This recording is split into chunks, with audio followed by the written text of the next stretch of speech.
Yo, what's going on guys, it's Cynical and welcome back to another Kingdom Hearts video. Today for you guys, I thought we'd talk about some Kingdom Hearts 3 Remind news out of a Tetsuya Nomura interview that came out back in June of last year. Now, the reason why I'm doing this video is, during that time, unfortunately, I ended up not actually talking about this information, and quite a few days after the initial interview was released, as this was an interview contained in a Famitsu issue, more translations ended up coming out slowly one by one. This definitely gives us more insight towards the DLC as a whole, especially towards the multiple playable characters side of things, as I still know that there is a bit of confusion lingering around how the Remind DLC exactly works with each of the pieces that are included. Seeing as we're almost about a week out from the actual release of the DLC, I thought this would be the perfect time to actually give you guys this information for those who also ended up missing out on it. I will only be including the most important pieces of this interview, so if you guys want to see the full thing,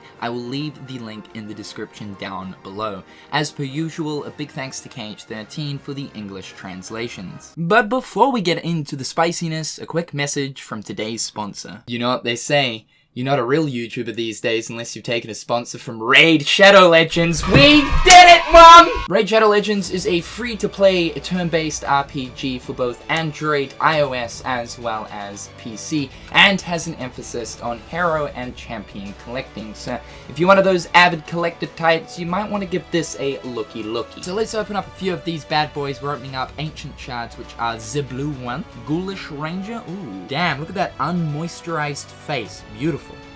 Hot, hot, hot, hot, hot, hot! Damn, boys, good legendary! This is legit my first legendary. And we got Mother Superior. Been looking for more support types, so this is actually really good. I've actually been playing Raid for over the past couple of months. Yes, I'm almost big boy level 30. And although turn-based usually isn't my forte, I've actually come to really enjoying Raid. Mostly due to the convenience factor of being able to just simply whip out the cellular device and get straight into the thick of it. This has all the bells and whistles you'd come to expect for an RPG like champion leveling, gear equipping, masteries, and galaxy brain strategy. The longer you play as well, the more rewards you reap. This is also a really visually pretty game to look at, considering that it was actually developed for phones. I mean, just take a look at the detailing on this gorgeous creature right here. I just want to lick that. If you're a new player considering getting into Raid Shadow Legends, then be sure to slam the link in the description down below. Doing so will award you with 100,000 silver, as well as the Hex Weaver champion for free. A very nice way to start off. First up, the interviewer asked, "It's a pleasant surprise to hear that Riku, Aqua, and Roxas are playable. Is this a scene where we fight against the strongest class enemy, Limit Cut?" Limit Cut is referring to the data organization fights that we're going to be able to experience, all 13 of them. But at this point, I do believe that the strongest enemy class is not so much the data organization battles, but will in fact be the secret boss, which at this point, most of us believe is Yozora. This is Tetsuya Nomura's response: "No, you got it wrong.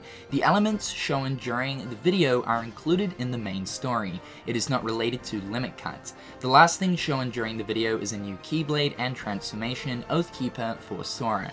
It will be released simultaneously as a paid and a free DLC." So keeping in mind, this interview was conducted around the time of the release of the E3 2019 trailer, the trailer that shows us the cutscene of young Master Xehanort as well as the Master of Masters, gameplay of playing as the additional characters in the Keyblade Graveyard, and the cutscene of Luxord as well as Xigbar in Olympus. So it should be known that the moments where you actually get to play as the other additional characters, Guardians of Light, Roxas, Aqua, Riku, etc., will be available to experience during the main story. What this essentially means is, when we go into these fights with the other Guardians, we will be able to pick what character we want to control. The other thing too is, it's not exactly clear as to whether or not the additional character stuff within the main story will be a part of the Remind DLC, meaning that you'll have to pay for it, or if this is actually just going to be a part of the free main story update,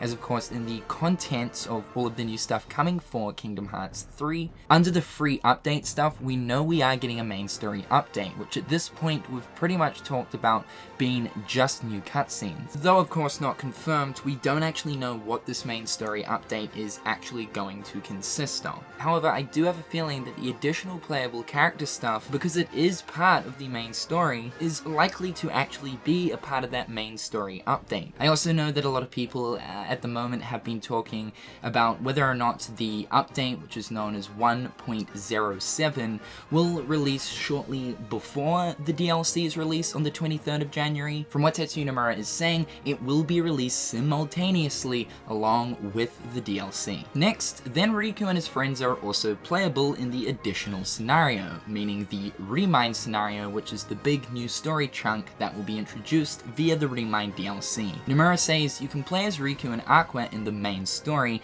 but there is a scene where you can pick a character while advancing in the additional scenario as well. So within the most recent Remind trailer, we saw a short cutscene of Aqua and Riku within the Land of Departure, and from their conversation, it seems as if they may actually be dipping into the realm of darkness again. From Tetsuya Nomura's words right here, whenever he brings up additional scenario, that is in reference to that of the Remind portion of the Remind DLC, not the Limit Cut portion and not the Secret Episode portion. So this means that Riku and Aqua cutscene, it takes place throughout the Remind portion of the DLC, and interestingly enough, at this point throughout Remind, we will actually get to pick who we advance with, either playing as Riku or Aqua. I also can't help but think, depending on who we pick, do they take a different path? Do they kind of both split up in the Realm of Darkness and we get to experience different areas depending on what character we pick? Or is it just simply one straight path and it's just as simple as choosing who you want to play as, and the other character who you're not playing as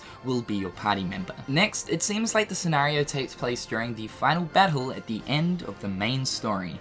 Nomura said, yeah, laugh. The additional scenario itself is independent, you can enjoy its contents after clearing the main story. So in order to actually experience the additional scenario, you will, from what Tetsuya Nomura is actually saying right here, need to actually finish the main story, clear the game first. Which ultimately makes sense as you're wanting to experience the events of Kingdom Hearts 3, then of course dip into the Remind portion. This, however, though, is independent, meaning that you won't actually have to go to the end of the game to then experience all of the new stuff. Because it is independent, once you've cleared the main story, you'll be able to access it from what is probably the main menu. The moment where we see the Master of Masters and young Xehanort, as well as Luxord and Xigbar after that, are scenes from the additional scenario, right? Nomura said that's right, Luxord and Xigbar's conversation takes place at the beginning of this additional scenario. Since it's an additional scenario, there are a lot of cutscenes this time. It was rewritten twice and its volume considerably increased in the final draft, so it became denser than expected. Now this is also very interesting as well. Throughout my recent analysis within the most recent Remind trailer, I was kind of leaning towards the idea that specifically the Luxord and Xigbar, as well as the Master of Masters and young Xehanort scenes, might potentially be added within the main story update. We do have a feeling at this point that the main story update, though we don't exactly know what it is probably going to be a lot of additional cutscenes added throughout. But from this confirmation from Nomura right here, we can take it that both of these cutscenes take place during the Remind additional scenario. Furthermore, the Luxord and Xigbar conversation actually takes place right at the beginning of this DLC's additional scenario. And that's really, really cool to know, because that's essentially meaning that the DLC will kick off with an absolute bang. I've got to know more about what happens in that cutscene, where essentially Luxord has figured out exactly who Xigbar is, being that of Lushu. And it looks like Luxord definitely has some insight towards the larger and grander scheme of of things. Also, do expect a lot of cutscenes throughout this DLC as well. Interesting to know that it was actually rewritten twice. Nomura, from the seams, had to go back a lot, and through doing so, of course, he came up with so many different ideas that they decided to just add a whole lot more than what was originally planned. Kingdom Hearts, though, is known for having a thick stack amount of cutscenes. Kingdom Hearts 3 alone has a total of 10 hours of cutscenes. And when we look at something like Kingdom Hearts 2, that in itself, just cutscenes, is about 12 hours worth. Next up, so about Demyx. Nomura said he will show up at least a bit of laugh, keeping in mind that at this point when the news came out, we only had the initial reveal trailer as well as the E3 trailer. So within the most recent one that came out in December, we of course got to see a very brief cutscene of Demyx within the Keyblade Graveyard encountering Riku. Also, I don't trust that laugh, that bit of laugh. No, Nomura, what are you doing? What are you planning? What's going on here? The interviewer said that's a relief. I would be glad if he came out in the Limit Cut too.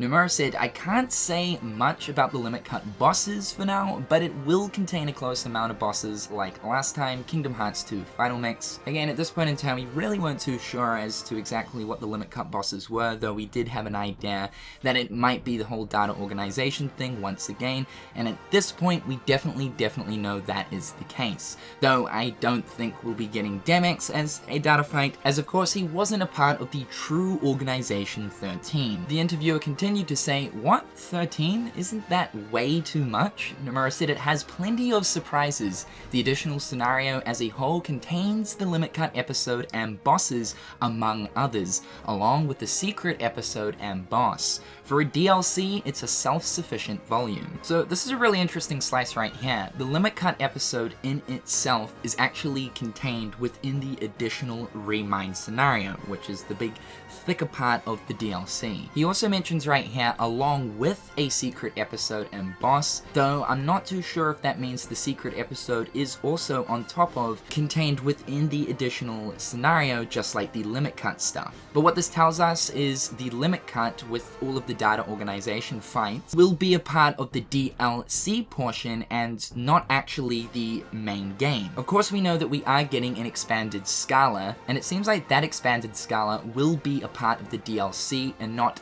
updated within the actual main game. So you're probably wondering to yourself then, what happens to all of my progression in the main game? Well, from the seams of things, you're probably going to load a completed save file, because of course you actually have to clear the main game first before accessing the DLC, and then that will transfer over all of your contents within your main save file over to the DLC portions. What I'm going to be interested to know is, will you then be able to retransfer over the stuff that you obtain within the DLC back into the main game? That kind of stuff is still a little bit confusing, and I hope sometime soon we kind of get more of a clarification as to how it's all going to kind of work. So that right there is the interesting stuff that I wanted to share with you guys that came out of the E3 2019 Remind interview. To be fair, I actually didn't know that this was floating around for quite some time. For a while now, I have actually wanted to talk about this and thought that now is probably the perfect time to do so, considering we're extremely close to the DLC releasing. However dudes, I'm Cynical, hopefully you've enjoyed today's video. Be sure to leave your comments and thoughts in the comment section down below. With all that being said, I'll catch you guys in the next one. Peace. Hit them on the page, you'll be coming through stain. Gold in my mouth when you suckers be bluffing. Milk crate, gaming up the bitch though. Catch me in the back playing Super Nintendo.